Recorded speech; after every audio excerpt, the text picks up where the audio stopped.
Unboxing Vinted low cost.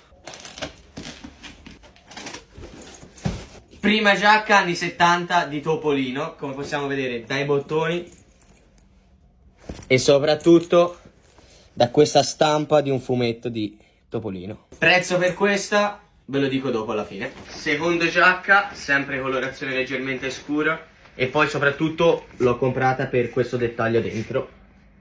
Ultima giacca, abbiamo questa, secondo me questa è una delle più belle. Le trovate tutte e tre a sconto su Vinted. Prezzo 25 euro. Ci vediamo al prossimo video.